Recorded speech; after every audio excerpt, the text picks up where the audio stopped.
जब रावण का वध किया और वध करने के बाद में भगवान राम पुष्पक विमान में बैठ के अवध की भूमि पे आए और अवध का नर नारी ये चाहता है कि प्रथम राम से भेंट मेरी। अगर राम एक एक से मिले तो शायद अवध का बहुत ही कम नर नारी जीवित मिल सकते। तो राम जी ने एक लीला की कि अमित रूप प्रकटे तेई काना और जथा जोग मिले सबही कृपाला और क्षणमय सबई मिले भगवाना और उमा मरम ये काहू ने जाना। कहने का मतलब क्षण मात्र में सब लोगों से उनका मिलन हो जाता है, पर ये मरम को एक दूसरा नहीं जान रहा है। सब लोग सोच रहे कि राम की प्रथम भेंट मेरे से। इधर भक्तमती फूलीबाई का आप लोगों ने नाम सुना होगा। चलो ये तो त्रेता की घटना, पर भक्तमती फूलीबाई के पास जब राजा जसवंत सिंह मिलने आए तो बाड़ा का मतलब क्या है कि बाढ़ के द्वारा बाड़ा को निर्माण किया, उसमें वो छाना या ऊपरा थापरी थी। राजा जसवंत सिंह मक्का मदीना से युद्ध लड़के भक्तमती फूलीबाई के दर्शन के लिए व्याकुल थे। तो जैसे ही बाड़े में पहुंचे तो फूलीबाई ने देखा, क्योंकि जिसके चित्त में, जिसके मन में और जिसकी बुद्धि में अगर भगवान समाया हुआ है वो जगत के राजा महाराजा की तरफ टकटकी क्यों लगाएगा। जो चलती हुई दृष्टि से देखा और देखने के बाद में फिर जो गोबर के जो ऊपरे हैं उन्हें थापने लगी, एकदम जोर से मारा गोबर के ऊपर, तो राजा की पोशाक पे छींटे लग गए। क्योंकि फूलीबाई को टटोलना है कि राजा के भीतर क्या है।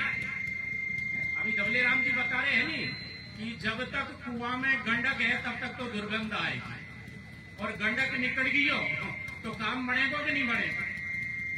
तो यहाँ भक्तमती फूलीबाई ने जैसे ही राजा जसवंत सिंह की पोशाक पे गोबर के छींटे लगे तो उन्होंने वचन बोले, बड़ी कीमती वचन है।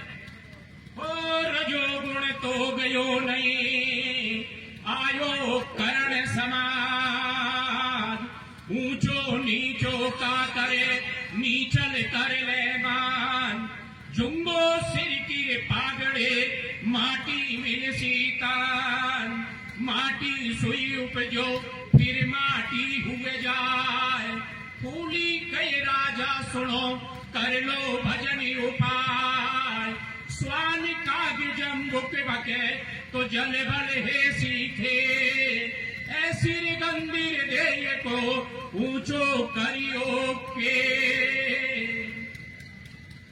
यह कहा कि अभी तो रजोगुण गयो नहीं। तो रामायण में आपने चौपाई गुनगुनाई कि तामस बहुत रजोगुण थोड़ा। यहाँ तो तामसी ही जीवन है, रजोगुण की तो अल्प मात्रा है। पर फूलीबाई ने रजोगुण के लिए संकेत क्यों किया है? क्योंकि ये सांख्य योग का विद्वान। कभी गीता आप लोगों ने पढ़ी होगी, चौथे अध्याय का 8वां और 9 दो श्लोक सांख्य की चर्चा करता है। पश्यन श्रवण स्पर्शन नस्नन गच्छन सोपन इत्यादि। तो फूलीबाई ने कहा कि अभी तो थारा मन में रजोगुण बैठे हुए है, छोटा बड़ा को भेद है, और जब तक ये मौजूद है तब तक तू साधु की संगति कैसे करेगा। क्योंकि जो केसरिया रंग का जो तेने फेटा पहन रखा है, जंगा धारण कर रखा है, कंचन जैसी तेरी काया है, अरे राजा माटी सुई बनी और माटी में ही मिलेगी। फूली कहे राजा सुनो कर लो भजन उपाय। पहले मानसिंह जी बता रहे थे कि तुलसीदास जी के हाथरस जिन्होंने घट रामायण की रचना करा। घट क्योंकि सब घट मेरा साइया खाली घट नहीं कोई, बलियारी व घट की जा घट प्रकट होए। अगर घट में राम को प्रकट किया तो केवल हनुमान ने किया था। घट में अगर राम को कोई प्रकट करने वाला है तो केवल हनुमान है। प्रकट करके दिखाया कि नहीं दिखाया। तो इसी प्रकार भक्तमती फूलीबाई ने कहा कि राम का भजन करो अगर आपको करना है तो, और जिस देह की तरफ तेरी नजर है,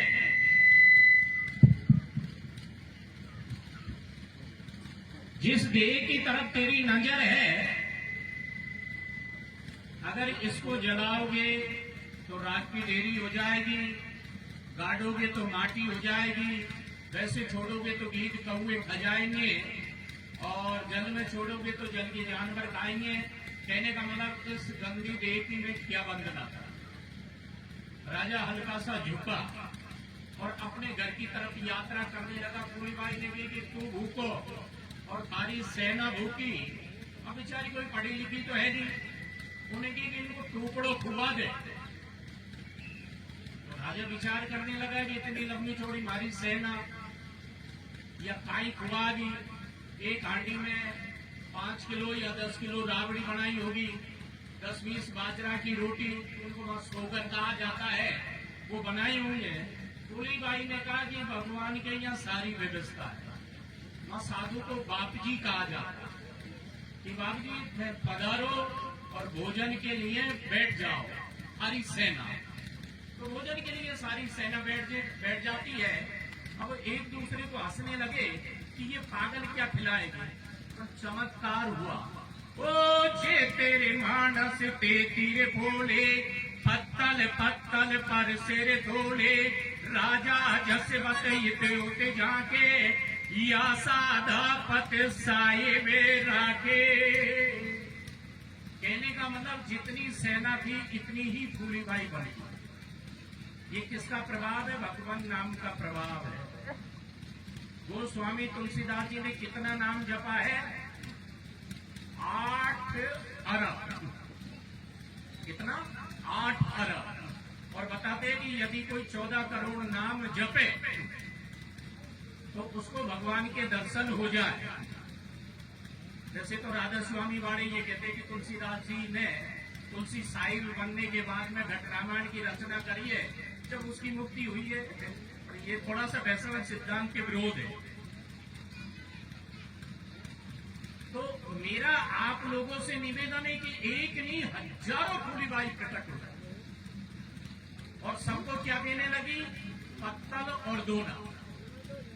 और फिर आगे देखो, ओ दोए दोए डबेरा रावड़े, दोए दोए बाजर रोड, रुचि रुचि जी मोराज जी तो फूली के घर यार। दो तो चाटू राबड़ी के दे दिए, 2 बाजर के सोगर दे दिए, और हाथ जोड़ के कहने लगे कि बाप जी प्रेम से जी मोआ। चमत्कार ये होता है कि वो 2 सागर, जो 2 बाजरा की जो रोटी है नहीं, वो किसी से नहीं देती। कहते नहीं कि जैसा अन्न खाओगे वैसा मन बनेगा। अब राजा का मन भी निर्मल हो गया, सेना का मन भी निर्मल हो गया। फिर राजा ने निवेदन किया कि फिर राज दरबार में पधार। चलो कथा नहीं बढ़ाऊंगा। फिर फूलीबाई राज दरबार में जाती है, रानी उनके बीच में जाके बैठ जाती है। तो फूली की वेशभूषा को देख के वो हंसने लगी। तो फूलीबाई क्या कह रही है रानियों से? ओ टगे मगे फेंकाई जोगो, जन्म अमोल के फेंक्यू खोगो, गहनो रे गांठो तन की रे शोभा, आया काच को भांडो। राम भजो हे रानिया कयो हमारो मान, चेतन भांडो फूट सी क्या कीजे श्रृंगार, इत सिणारे कारण फेरा फिरो अपार, क्या इंद्र क्या राजवीरे, क्या सूकर क्या स्वान, फूली तीनों लोक में तो कामी एक समान। फिर अंतिम में 3 की शब्द बोला, राम शब्द साचोरी और शब्द सब कोड़, इन शब्द बिने तो माथे पड़सी धूल। फूलीबाई ने रानियों को चेतावनी दी कि ये गहना घाटा है, ये काया की शोभा है, और आप लोग सुनते ही है कि कलिकाल पुकार लिए फिरता है, तन नम्र से चोट झिली न झिली, और केले हरि नाम हरि रसना, फिर अंत समय में हिली न हिली। अगर तुमने राम का नाम नहीं लिया काल तो भैया सबको कलेबो करे। तो पहले ही हमें जग जाना चाहिए। जो जगेगा काल उसको मार नहीं सकता है। इस जगह कबीरदास जी ने लिखा कि 10वें द्वारे तारी लागी अलग पुरुष जाको ध्यान धरे काल कराल निकट नहीं आवे काम क्रोध मद लोभ जरे जन्म जन्म की तृषा भुजानी करम मरम आगे व्याधि करे। और कहते कबीर सुनो भाई साधो अमर होए कबहु न मर। 10वें द्वार का मतलब है एग्जिट जो हिंदू छुट्टी रखता है। अगर 9 द्वारों की तरफ ही अगर हमारी नजर रहेगी तारी लग नहीं पाएगी। तारी का मतलब है ये द्वार, मतलब 10वें द्वार जैसे कि गुरु नानक की ताड़ी लगती थी, रामकृष्ण परमहंस की ताड़ी लगती थी। कहने का मतलब जगत मिट जाए एक ही। तो ताड़ी तो बड़ी भारी कठिन है। अगर हम जिब्बा के द्वारा भगवान के नाम का उच्चारण करें तब भी हमारी नैया पार हो जाए। क्योंकि आगे धंधो पीछे धंधो धंधा में और धंधो और धंधा में राम को बजे भाई राम को बंद दो। घर का काम भी करते रहो और राम का नाम भी लेते रहो। मैं ये नहीं कह रहा हूँ कि आप घर छोड़ो परिवार छोड़ो, घर में रहते हुए राम को बुलाओ। जैसे भक्तमती फूलीबाई ने बुलाया कि नहीं बुलाया, रानियों से कहा कि राम जी का नाम साचा है। फिर वो बोली नहीं, फूलीबाई अपने देश को आने के लिए तत्पर हो जाती है।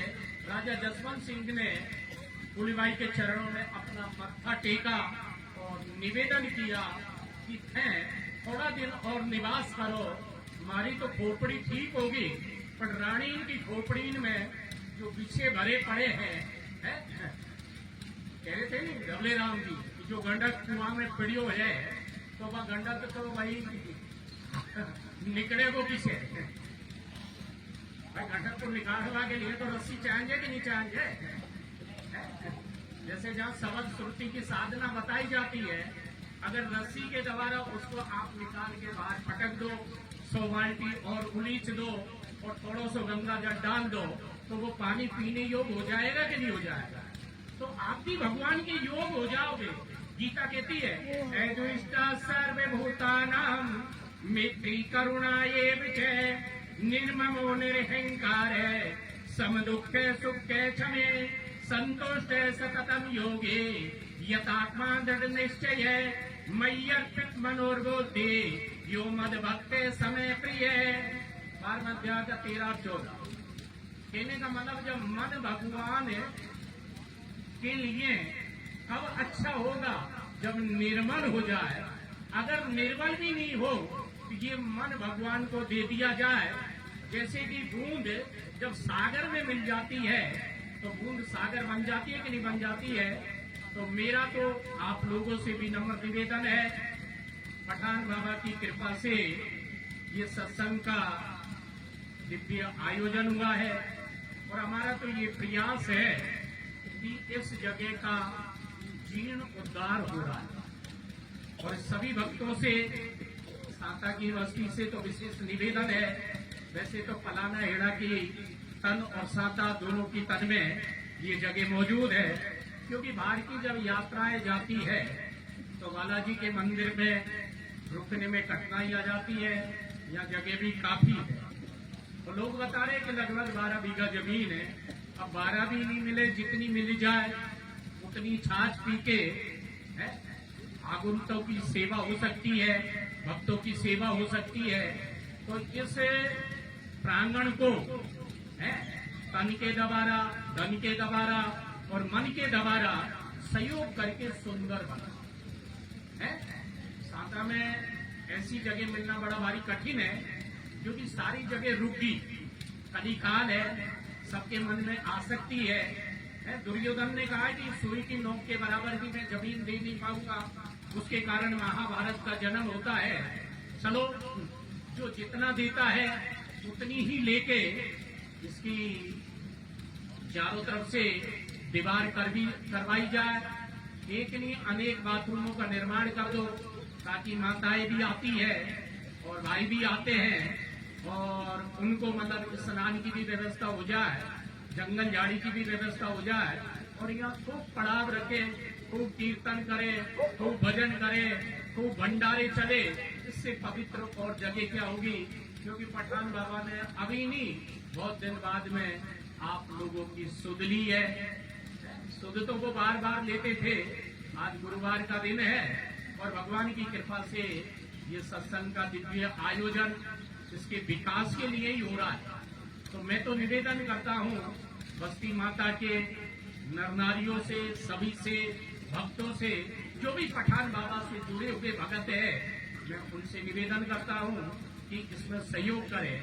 पूज्य संत समाज, जो मुद्धमंगल में संत समाज हुए हैं, पूज्य पूरणदास जी महाराज, संतराम सुमन जी महाराज, बालकदास जी महाराज, नागा जी महाराज, एक नहीं अनेक संत, और हमारे यहाँ के जो महंत है, वैसे तो उसकी तो कथा क्या पूछूं, श्री रघुनाथ दास जी महाराज इसमें विराजमान है।